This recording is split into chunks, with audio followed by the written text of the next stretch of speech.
Alright, so in this video, I'm going to show you guys how to set up a Tanganyikan Shelldweller Cichlid tank from start to finish. So without further ado, let's begin. Now basically, there's a aquarium that's on my desk that's taking up a lot of room. This tank is a 20-gallon high South American, just tetras, angelfish, the like, basically Amazon rainforest style tank. Now basically, I was draining it of water in preparation to move it because I decided to put it underneath my desk because in its place, I'm going to put another aquarium that's going to house the cichlids. And so before I put the new tank there, I just try to make sure that I clean off that area of any dust, because apparently that tank, when I put it on there, I found a black mat on the inside of it, and that mat is the insulating mat that protects it from the surface of wherever you're putting the tank from any damage.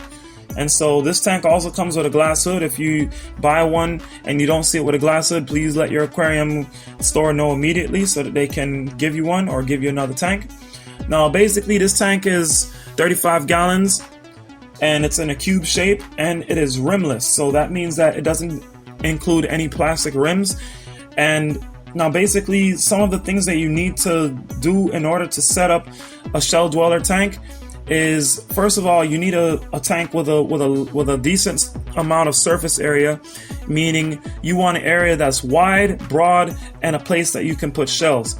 Now, the reason why they're called Shelldweller Cichlids is because the fish themselves actually live inside of the shells for a reasonable part of their lives.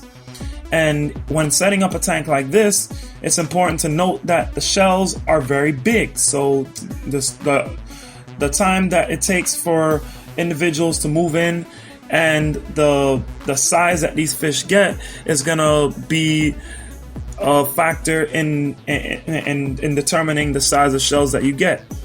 Usually the most popular species of these fish is the Multifasciatus variant, and those species are the ones that are actually most common in the aquarium hobby when it comes to shell dwellers.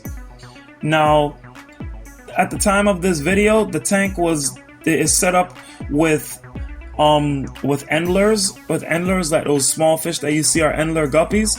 And the reason why I set them up like that is so that they can control the algae until I get Shelldweller Cichlids, because as of now, most of the supply that I know of, they don't have any in stock and they are extremely expensive. So I'm just gonna wait until they get them in stock. But for now, I just keep the endlers in there to control the algae because they're very, very small mouths and they do a good job picking at it. And basically, as you can see, you're gonna set it up the way you would set up a normal cichlid tank, but the only difference is you're going to want very fine sand and you're going to want to have these particular type of shells. Now the shells that I have are these jumbo Escargot snail shells, similar to the ones that you see here right before you. Now these shells are basically used for the French escargot cooking industry, or basically the escargot snail shells are used to serve the food. And so three things: escargot snail shells, you want fine sand for your substrate, and then you're gonna want some dead coral, just some large rocks that make the environment look decent. And otherwise, other than that, you just want decently flowing water. You don't want water that's flowing too roughly.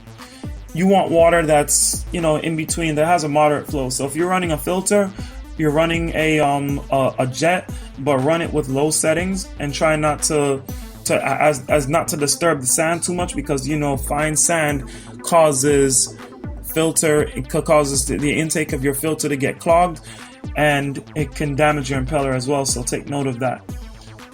And so basically, that's pretty much all you need in order to set up a Shelldweller aquarium. Now, in the near future, when I do get access to these fish, I will be showing you guys their feeding habits, the things that they do when they're in the tank, and any breeding activity if I see any. And so otherwise, that's going to do it for this video, guys. If you guys are interested in setting up a Shelldweller aquarium, I'm going to provide a list of the things that you guys need. If you want further information, in the description below. And with that being said, take care, guys. Happy fish keeping.